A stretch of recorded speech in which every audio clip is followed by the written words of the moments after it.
Yo, what it do, everybody? It's your boy, Mr. Solo Faker, shot for the RB Talk Show. I'm not interviewing nobody, but I will have a guest coming through. Her name is Paula Arnold.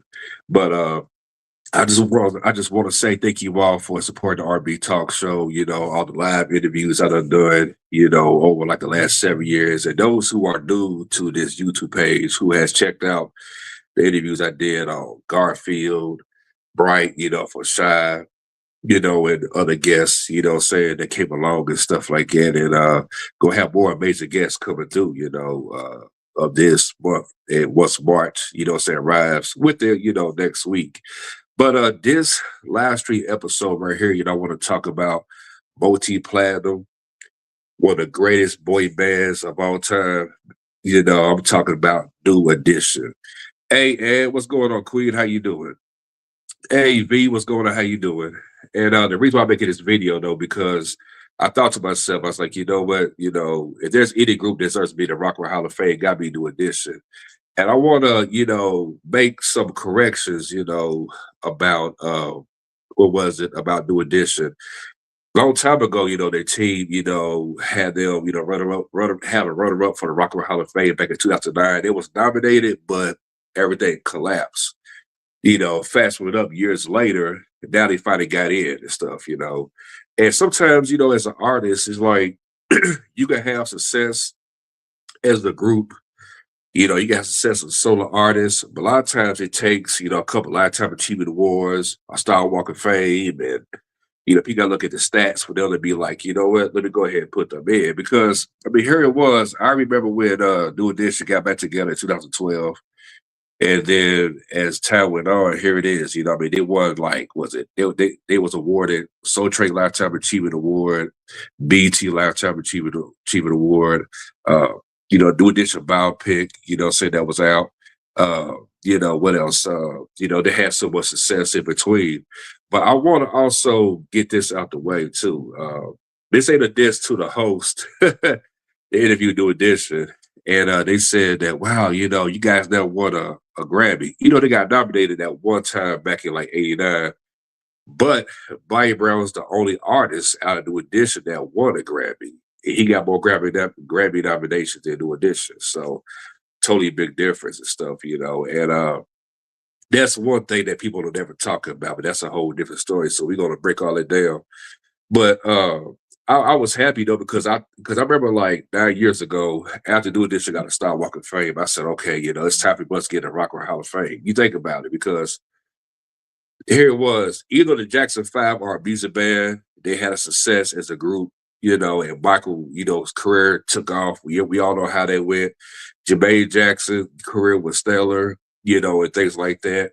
But as far as New Edition, they're the only, black group I could say that they only had number one hits as a group, but number one hits as a solo artist. Bobby Brown, 6 number one R&B hits. He got more number one R&B hits than New Edition. What else? Johnny Gill got 4 number one R&B hits. Melvin DeVoe got like 2 number one R&B hits. Top 10 multi-platinum, top 10, R&B hits. Ride Transmat, 2 number one R&B hits, but also have success with his first album, and list goes on, and that's a conversation and an argument people don't talk about because how many groups that could do, that could be successful as a union and then be successful as solo. So New Edition really don't have nothing to prove, what I'm saying? At the end of the day, they did what they're supposed to do. And I remember like a couple of years ago, I was watching an interview with Michael Bivins, and he was on Bath Hoffa, podcast. For those who don't know who Bath Hoffa is, he's a battle rapper from New York. He's known for being a bully, and stuff like that. And Michael Bivins said that we wish Bobby never left. And I would say this, that I totally understand, how Mike Bivins and the rest of the guys felt, but they got to understand this, is that, if Bobby never went solo, Don't Be Cruel would never been the way it was today. Bobby would never got a chance to establish what he wanted to do as a solo artist. Melvin DeVoe probably would never been the way they was. Rad Transvant would never got a chance to do a solo career Johnny Gill never got a chance to reinvent himself. So that's why I say that everything's happened for a reason, not for a season. So, because the thing is, though, you come in and say, you're like 9, 10, 12 years old. Once you do the boy band thing for like a decade or whatever, it's time to switch things up because people want to see different sides of me. And we got a chance to see Bobby, emerge to the star, where he was, we got a chance to see Johnny Gill, reinvent himself. We got a chance to see, Billy DeVoe show the hip hop side, rapping hip hop lyrics, stuff that they would never put on New Edition, but got a chance to show the hood side, who they was as a person and stuff, regardless nobody like it or not, what I'm saying? But they had major success and stuff. I'm gonna tell you this though, this is a true story. So big shout out to my Aunt Mary. She used to be a manager at a hotel called the Browns Hotel. So in early spring of 1991, I never forget Belvin DeVoe. Here he was on top of the game, and this is when Poison was like the hottest thing out at the time. So the fans, they was like rushing the hotels, hoping to find them and stuff. And keep in mind, my aunt at the time, she lived like in a black, kind of like suburban, kind of like hood area.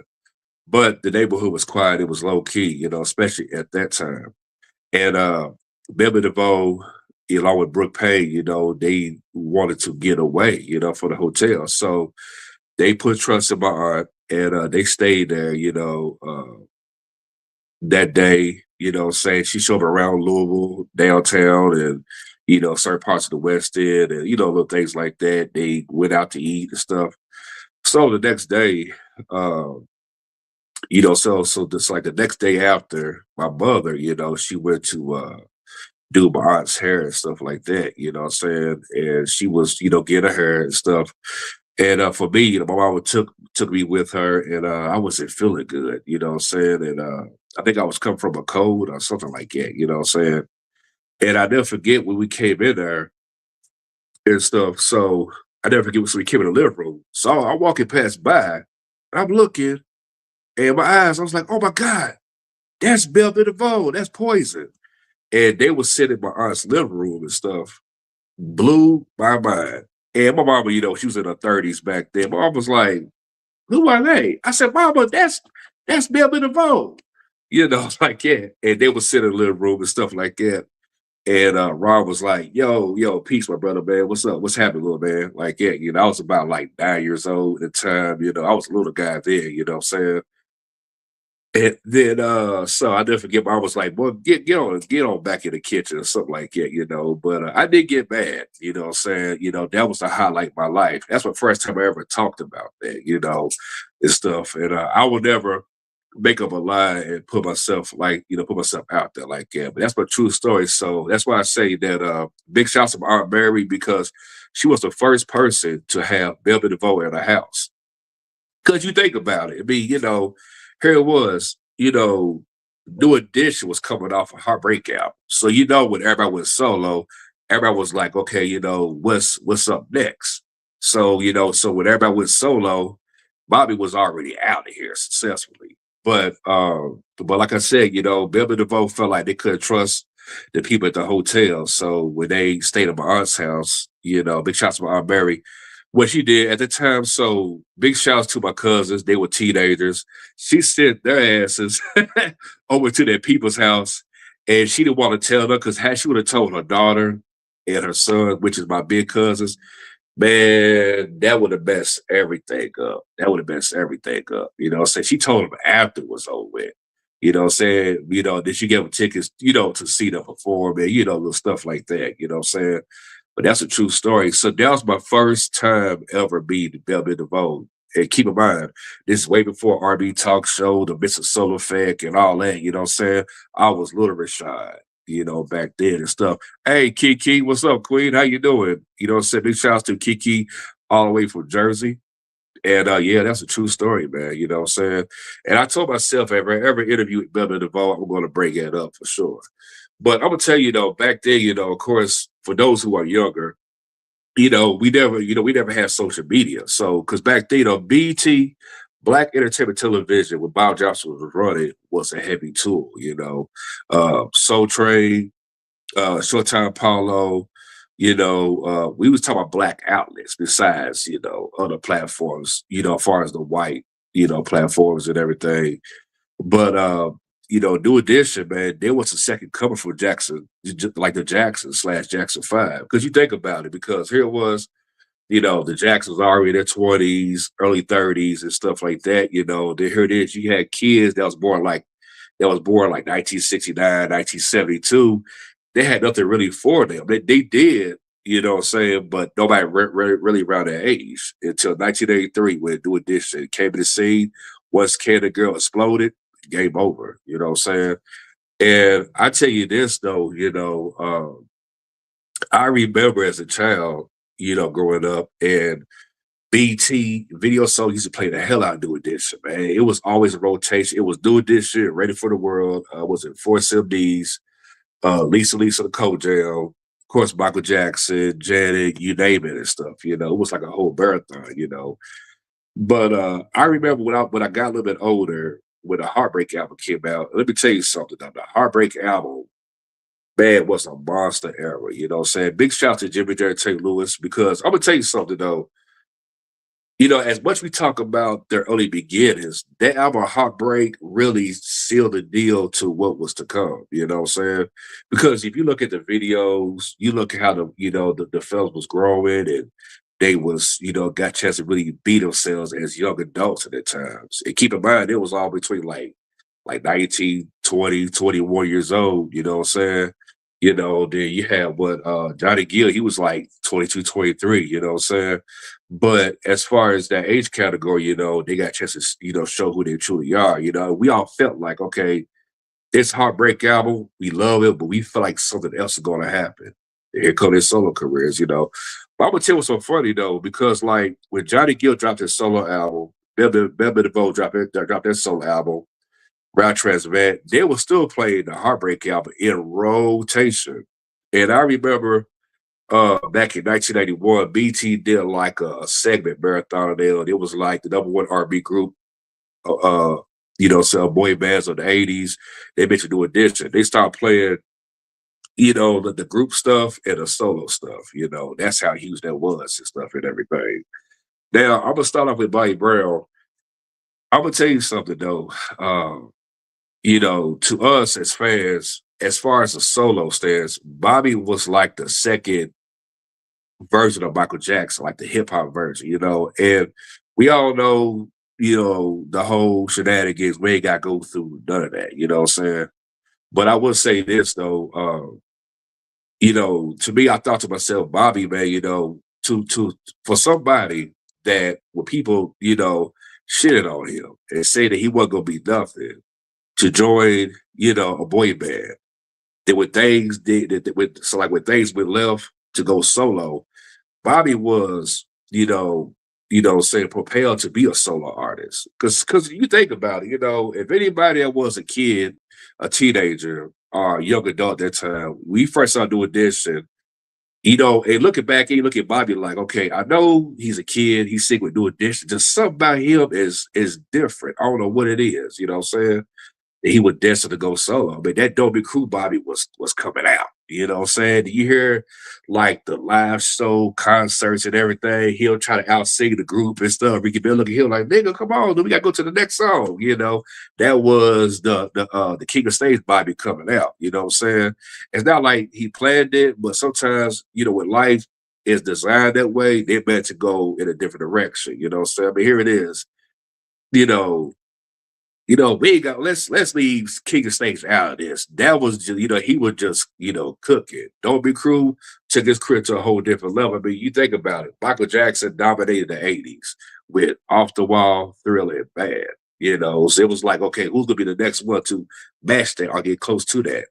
Bobby Brown beat it down the door with his album. I mean, you could not go nowhere in 88, 89, 90, 91. Before the Bobby album came out, that album was in the heavy rotations. Every time you turn on TV, every time you're in the car with your family or you by yourself, you go to the grocery stores, somebody's house, somebody's playing My Prerogative, Rhodey, Rock With You, Every Little Step, was it On Our Own? Him hopping on remixes of other artists. And Bobby Brown, was, I mean, he was everywhere. I remember I saw him in concert in 1990. He came to this is when we had Freedom Hall back in the day before they changed it to KLC Young Center. And I'm gonna tell you though, no offense to any artist that's called himself a best dancer now, and no offense to B2K, man, let me tell you something. Bobby Brown though was a hell of a dancing machine. I mean, for real, I mean, because when he did he was freestyle dancing on every little step, jumping off of speakers and stuff like that. You know what I'm saying? Then he did a dance move. The same dance move you saw he did with "I'll Be Good to You" the same thing he did, in concert. You know what I'm saying? He was busting a rap and everything and stuff. And that was the first time I heard in person "Tap Into My Heart." That was, I never forget, I think it was like November 1990 or something like that. You know what I'm saying? But I remember as a kid watching him, I didn't even move. I swear, if my cousins were here, they could tell you I was all froze, looking all like this. You know what I'm saying? For a damn near an hour, but he was killing it, you know what I'm saying? Because it was Mike Brown, it was Levert, and I think it was somebody else. I can't remember though, but I remember though he tore it up on stage, you know what I'm saying? Bobby was a dancing machine. The only thing I hate about when people try to make fun of him, talk about say look like TD Jakes and all that. Listen, half of y'all niggas got an uncle look like TD Jakes. Half of y'all got an auntie that look like Florida from Good Times. Please stop it, man. Please stop it. Y'all really need to cut that out. Y'all be the same ones that be following doing this shit in hotels, follow them in casinos, follow them when they try to get something to eat, try to mind their business, when they chill with their family and friends. Y'all be the same ones, that like say try to get backstage, knowing that way you didn't pay for no backstage passes. Like, come on, man. Like, how do y'all niggas do that, man? You know what I'm saying? What if a stranger came to your house start doing that? You'll feel some type of way about that. Y'all be calling 911 quick, man. Come on, man. Half of y'all grandmothers. You old. ARP. You know what I'm saying? Come on, man. Who does that, man? I told my mom about that. My mama told me, she said, I'm almost 70s though. She said, what I look like trying to stalk Smokey Robinson and what she say? If Marvin Gaye was alive, what I look like trying to hop in the window. She said, I'll be in the hospital trying to do all that. She said, these young bras, boy, they something else. I tell you though, man, it's embarrassing, when it comes to like that. But like I said, like nobody could ever touch Bobby what he did. I mean, here it is. Bobby, won a People's Choice Award back in 1990. Forget a Grammy. He won that. That ain't nothing. A People's Choice Award, you made it, man. You made it. He won 3 solo record music awards between 1990, twice, and one time in 1993. Don't Be Cruel sold 14 million copies worldwide, man. 6 #1 R&B hits, 2 #1 pop records. My Prerogative, She Ain't Worth It. To this day, people still play the remixes he did with Babyface. Was it Tender Love remix? More than they do the original version. That's saying something right there. He scored a top 5 R&B hit with his bro, Stone Cold Jimmy, Rap Trans Man. I mean, the list goes on, man. Come on now. You know what I'm saying? And that's why I'm glad with social media, because people get a chance to see, how Bobby gets down in dance performance. You know what I'm saying? And to this day, nobody could touch what he did, what I'm saying, back then, that's straight up. But now getting back to, no, let me run it back. I put it this way: had Bobby would have stayed consistent, he would have had his own Star Walk of Fame, no question. He'd have been a Rock and Hall of Fame by himself, no question. You know what I'm saying? So now let me run it back. Melvin DeVoe, like I said, besides me beating them and everything, I'm gonna tell you though, they were so different because they was able to have creative freedom to separate themselves from a Squeaky Clean, Love You Down, saying boy band to be like a hip hop, saying type of group, you know what I'm saying? And for them, because I'm gonna tell you, it's like, how you listen to a song when you're a kid, you love it. Then as you get old, you be like, damn, they really meant that what they said, you know what I'm saying? Because I remember the song, I Thought It Was Me. And I remember we was at a cookout somewhere. And one of my aunties got mad. And where Michael Bivins said, keep it one eye closed, still clock in the hose. And my aunt said, what the hell that little nigga said? Talking about keep one eye closed, still clock in the hose. Who he think he is? You know what I'm saying? But you got to understand, Michael Bivins was 22 years old, you know what I'm saying? And he was a kid, you know what I'm saying? So, you can't really blame him, because we in our 20s, people don't understand when you leave your teenage years, you in your 20s, you still going through a brain development, you know what I'm saying? So anything you say, it's not like, oh yeah, I'm gonna say this. It's part of life, you know what I'm saying? I say dumb stuff back then.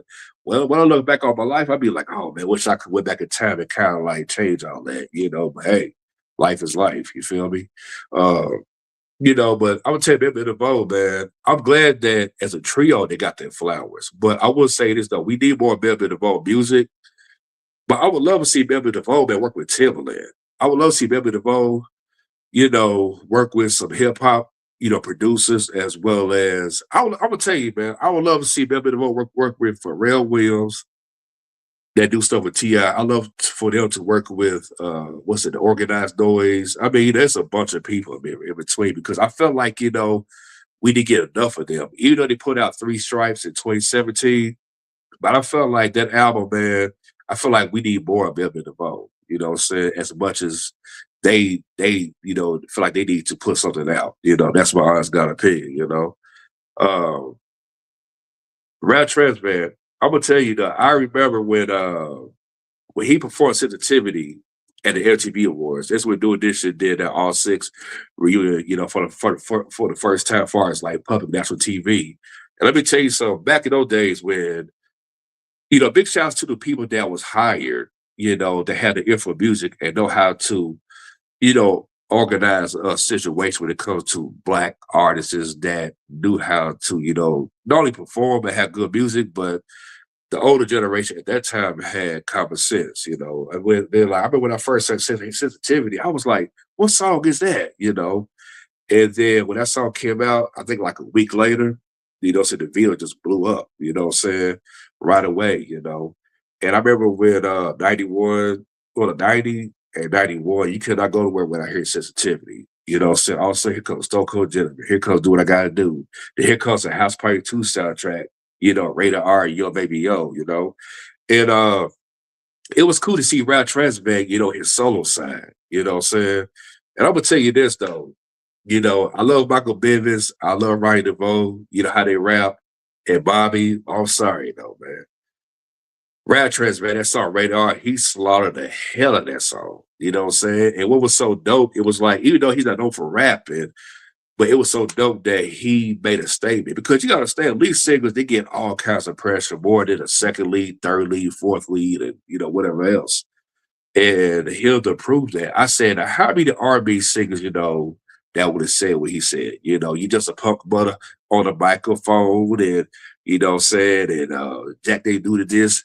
You know what I'm saying? The reason why you're scared because you're not true to this. Come on, man. Who's coming with stuff like that? And he wrote his own lyrics. You know what I'm saying? That's what makes, Rap Trans man so dope like that, And that's why I say that, with him, the brother, he made his mark, you know what I'm saying? But I'm gonna say this, I know y'all agree. Ralph, brother, listen, man, if you watch this video, we need more Rap Trans man solo music, man. Come on, brother. You know what I'm saying? You were teasing us with that song, All Mine, you and Johnny Gill, brother. We need a full Rap Trans man project album, brother. Come on now, man. I'm almost 50 years old, brother. My kids about to graduate high school, man. Love you, man. But still, bro, we definitely need a Rap Trans man solo album, man. You know what I'm saying? Yeah, the whole Ralph Marathon was dope because the timing was perfect. You think about it. I mean, I remember when House Party 2 came out, and what was so dope when TV marketed MTV, VH1, BET, The Box, ABC Friday videos, they did it was like when it was his birthday, they did like a whole marathon thing, around him. So, because back in those days, with TV marketing that was focused on music videos only, before all this other reality TV show crap came in the picture, it was like you could not go nowhere without seeing, a music video from one of your favorite artists is, you know what I'm saying? And back in those days, even rock and pop music was jamming, you know what I'm saying? everything was like a hit, you know, in those days and stuff, you know. But but one thing people don't know too, though, Ralph had a tour. I wanna set the record straight. 'Cause one fan was like, "No, he didn't have a tour." Come on, man. Ralph posted on his Facebook page the Radar R tour from 1981, 1982, you know. Now I will say this though, I do blame MCA Records, even though they was going through executive producer change or whatever. But you know, they should have marketed that tour a little bit more, even though it was successful, you know what I'm saying, at that time, you know. But that was huge though, because him coming off well, 3 times platinum album, #1 R&B hit, 2 top 5 R&B singles, you know, and then coming off a successful run of House Party 2, you know, people wanted more, you know what I'm saying? Then he'll win a 1991 Billboard Music Award. Come on, man. And I want to break this down. I don't like a lot of you agree with me. How many people could say they went solo as when they have a #1 hit? That's supposed to happen. Here it is. Rap Transmit won the 1991 Boston Music Award. He's a 1991 Billboard solo artist. Melvin DeVoe won a sprinkle of Billboard Awards, won a sprinkle of Record Music Awards, Soul Train Awards. Bobby, we are, man, come on now. I mean, Bobby won a gang awards. Johnny Gill as well. Come on, man. Jackson 5 didn't have that. But the only but you know, Jackson 5 didn't have that, but at the same time, you know, Jackson 5 got cheated. And I'd rather do a separate video, and I'm gonna talk about that later on down the road. But also Rashad said, Rod said, Ralph revealed that when he released his second album, he was scheduled to tour with Janet on her tour in 1983, but MCA took him off the tour. You know what's crazy though? You know, looking back at it though, because he could have really benefited off of that. You think about it though, because Ralph would have been on tour for 2 years. It's funny how they replaced him and put Tevin Campbell in the mix. That didn't make sense though. You know what I'm saying? You know, but I tell you, man, you know, whoever did that, man, MCA should got shot in the foot. Because you think about it, when they slowly stopped marketing Bobby Brown and Ralph and Melvin DeVoe, they only focused on Barry. Yeah, we all know what that was about, you know what I'm saying? But that's a whole different story. But yeah, you know what I'm saying, Ralph, man, you know, that's one thing because I thought to myself, I was like, man, you know, how come, man, you know, he's not, you know, get appreciated enough, you know what I'm saying? But one thing I can say this, I wish that Ralph could have added Yo Baby Yo and Buddy Kid Bobby Love off his second album, you know what I'm saying? Because those songs was hot, man, you know what I'm saying? That would get to Johnny Gill, you know, man, let me tell you something though. Even though I was not old enough to see Johnny Gill in concert, but I remember though when he came to Freedom Hall in Louisville, and they had like a little segment on TV, and Johnny Gill was on fire, man. I mean, you could not go nowhere here and rub you the right way, bye, and wrap my body tight and fair with a friend. I mean, Johnny Gill, man. Anybody that was a teenager or a young adult we saw Johnny Gill. Listen, though, I mean, you know, for what I've been told, ladies tell you that Johnny Gill, you know, he was just, man, out of here, you know what I'm saying? And what about, see, Johnny Gill, I'm gonna tell you something. Johnny Gill, he's a combination of a pastor, Teddy Pendergrass, you know, and I forgot somebody else, you know, all wrapped in one. You know, Johnny Gill, man, you know, he make women though, you know, like drop their draws, make them feel some type of way, you know what I'm saying, after you get done with the concert, you know what I'm saying?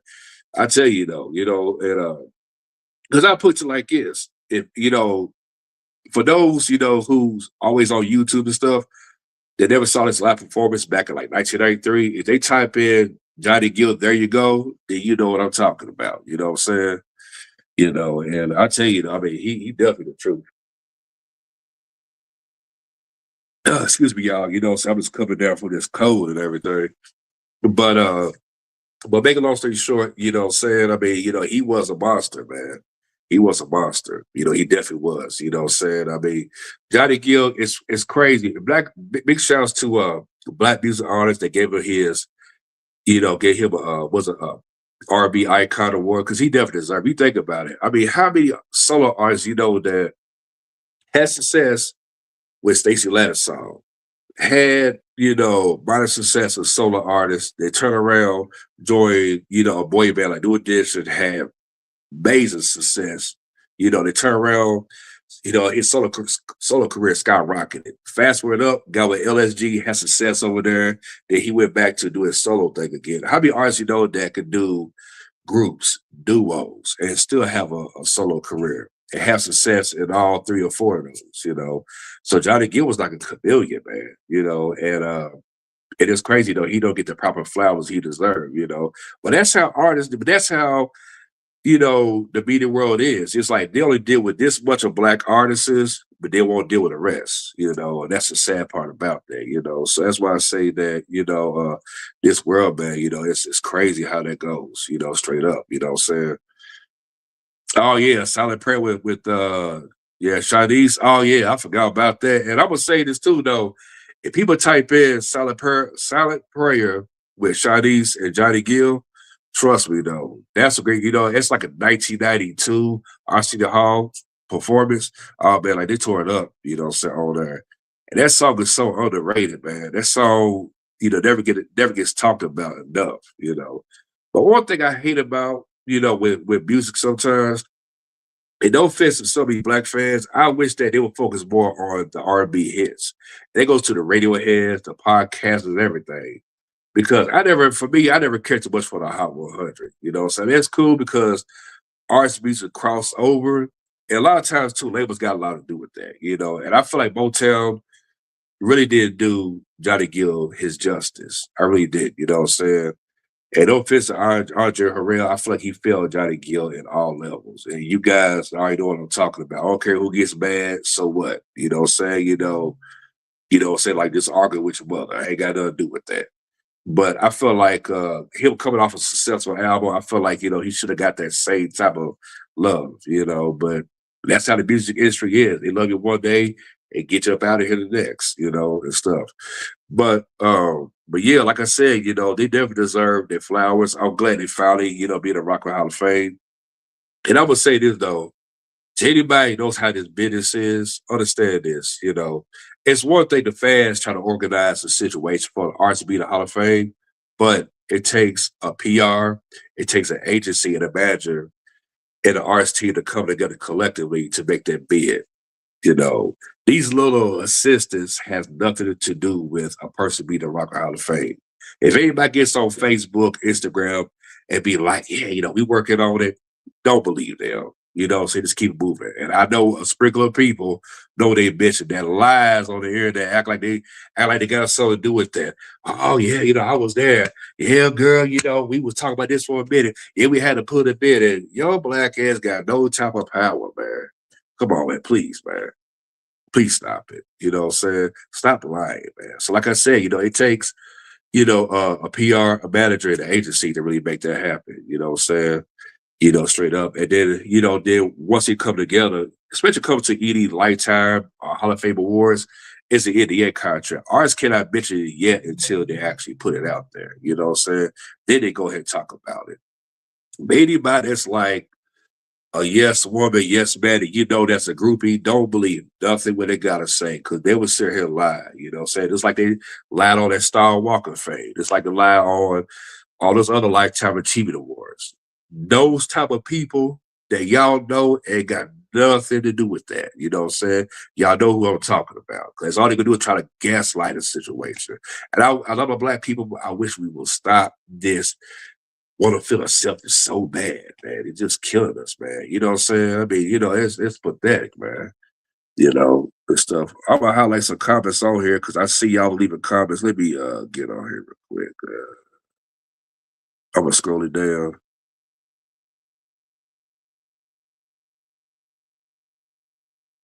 I'm gonna get back to what Rod said. Yeah, Ralph revealed that when he released his second album, he was scheduled to tour with Janet on her 1993, but MCA took her off a tour. Yeah, that was strange, man. I never understood that. You know what I'm saying? To me, that's definitely conspiracy. That's definitely conspiracy, because why would you do something like that? An artist that helped y'all to get number one, single, not only once but twice. His album went 3 times platinum. He don't won an award. Why would you take him off of there? Because I'm gonna tell you though, really though, it's always somebody in the office that always have a hatred towards you and want to see you fail. It's like working at a job, you know. You done been there for like a couple of years, you get paid good enough to where it helps your bills and you get gas going to work and everything. It's always that one manager want to put a plug on on you being an employee for nothing. Here it is, paid off your mortgage or got to where how so you got to that point where you was able to afford your rent, you done got a new car, all of a sudden want to fire you for nothing. You know what I'm saying? And that's why these jobs be folded. So that's why when people be like, how come these artists ain't, signed to the major labels? Why would any legendary artist go back to sign to a major record label? They done been through all that, man. Here it is, one of the artists bend themselves over and sell their souls and all that. Nobody got time for all that, man. So I don't blame these artists going solo. And plus, big shout out to Mike Brown. I'm glad he got his publishing rights, excuse me, from his solo music. Because you got to think about it too. I mean, this brother, he done put so much hard work in his solo career. He never deserves all the rights to his music, man. I hate it, with people that sit there and why would you own somebody's publishing that you had nothing to do with? You never wrote none of the songs of the artist. You should never own it. That should be the artist's publishing, not yours, man. So yeah, this game is very very crazy and stuff, you know what I'm saying?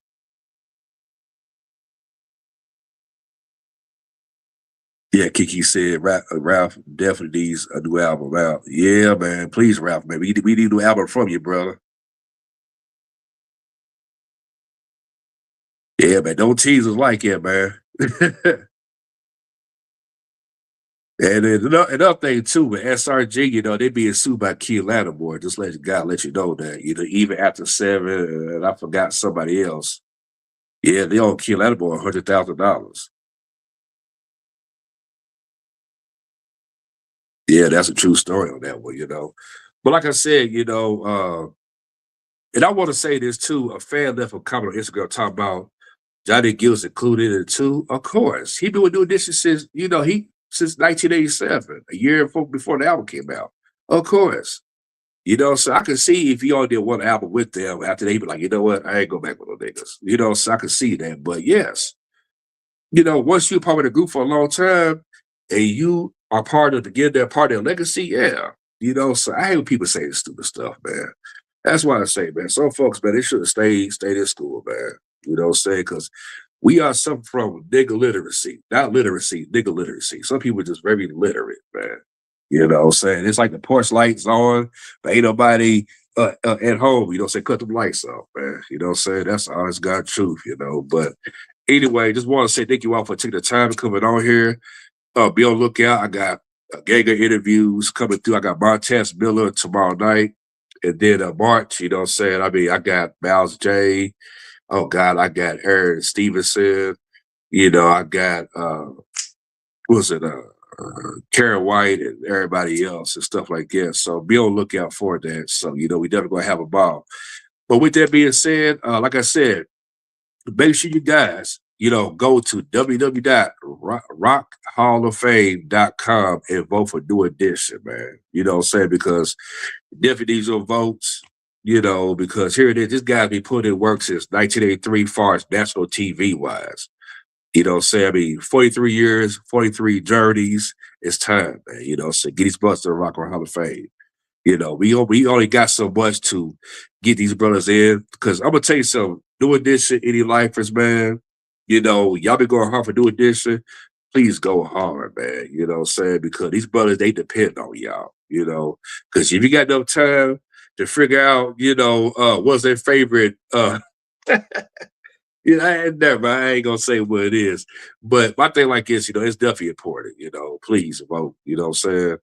Because, we definitely need, everybody to do that, man. You know what I'm saying? If we can go hard, you know, to get them, get a star, we gotta go hard for them to vote. And like I said, you can vote as many times you want. Not just one time, 1,000 times. You can vote, when you asleep.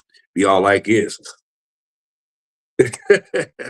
Yeah, straight up. But on that note, I hope you guys have a blessed night, and I'm out, chill.